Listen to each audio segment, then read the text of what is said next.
Bueno, y vemos también la situación en Ecuador, inmersa aún en la espiral de violencia que comenzó hace 2 semanas. Han continuado las redadas en diferentes cárceles para controlar a los pandilleros, después del asesinato del fiscal que investigaba, entre otras cuestiones, el ataque al canal de televisión. Parece que ya han detenido a los autores del crimen. Desde Guayaquil nos da más datos Merlin Ochoa.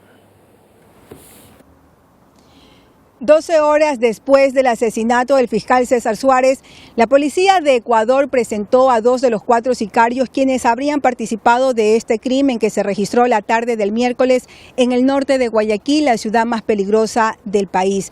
Uno de ellos se habría disfrazado de agente de tránsito municipal para despistar a las autoridades y el otro sería el gatillero.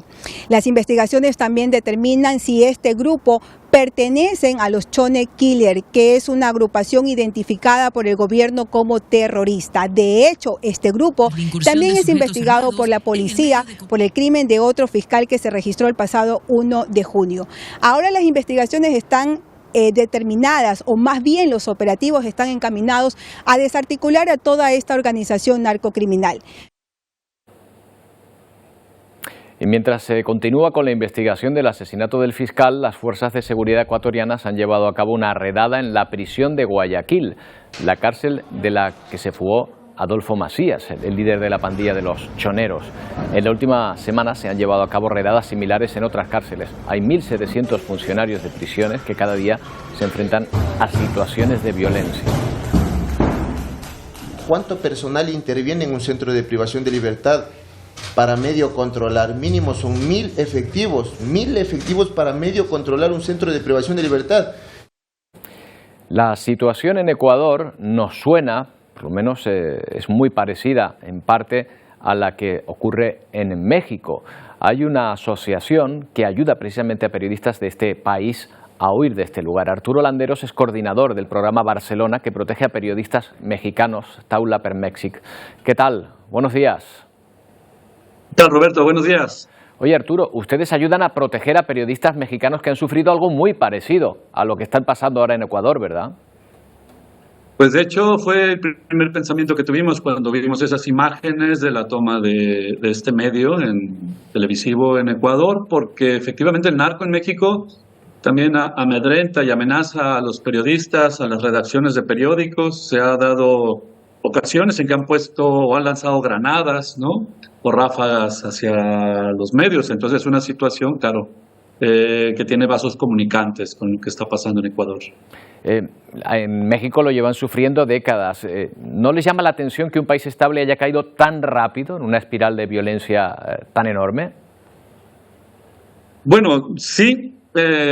Y no al vez, porque es cierto que estos 2 cárteles mexicanos que ahora se escuchan mucho por Sudamérica, el cártel de Sinaloa y el cártel de Jalisco Nueva Generación, pues se encuentran en una competencia pues muy dura. Y según la DEA, pues se encuentran en alrededor de 100 países, ¿no?, tratando de pues poder expandir sus negocios. Entonces, claro, esto mismo en Ecuador está haciendo ahora como una de las partes de sus estrategias para evadir, por ejemplo, los controles que puede haber en Colombia o en Perú, ¿no?, en países productores de cocaína, y que desde luego de Ecuador pues puede ser el hub propicio para que se saque ese producto hacia Estados Unidos o hacia Europa. Entonces, en realidad es interesante preguntarse, más bien, pues, ¿desde cuándo están ahí, no? Porque, como se mencionaba, claro, la violencia, por ejemplo, con el asesinato del candidato presidencial, ¿no?, Fernando Villavicencio, pues bueno, está también vinculado a amenazas del narcotráfico. Entonces, claro, tenemos esta explosión actual, pero de algo que venía incubándose probablemente desde hace años. Claro, que era periodista también Villavicencio, igual que Cristian Zurita, quien le sustituyó y quien ha tenido que exiliarse también de este país, de Ecuador. Pero aparte de las bandas armadas del narcotráfico, no hay que olvidar que son necesarios 2 ingredientes más, que yo creo que se dan también, Arturo. Por un lado, una desigualdad económica muy fuerte. Había zonas en Ecuador, lo hemos estado viendo en estos días, prácticamente abandonadas por el Estado, y donde evidentemente el narco tiene una entrada muy fácil, por así decirlo. Y por otro lado luego está la corrupción, que también se ha imbricado dentro del aparato estatal ecuatoriano, ¿no?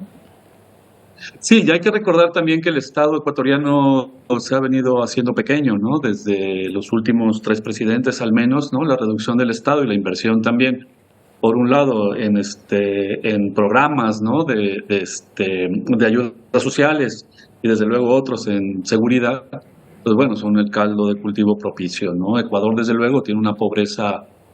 Probablemente no es la misma que en México, ¿no? Estará sobre el 30% de la población, para una población de 18 millones de habitantes, que sí puede ser importante, pensando que en México hablamos de una población de 130 millones de personas con índices de pobreza que superan el 50%, ¿no?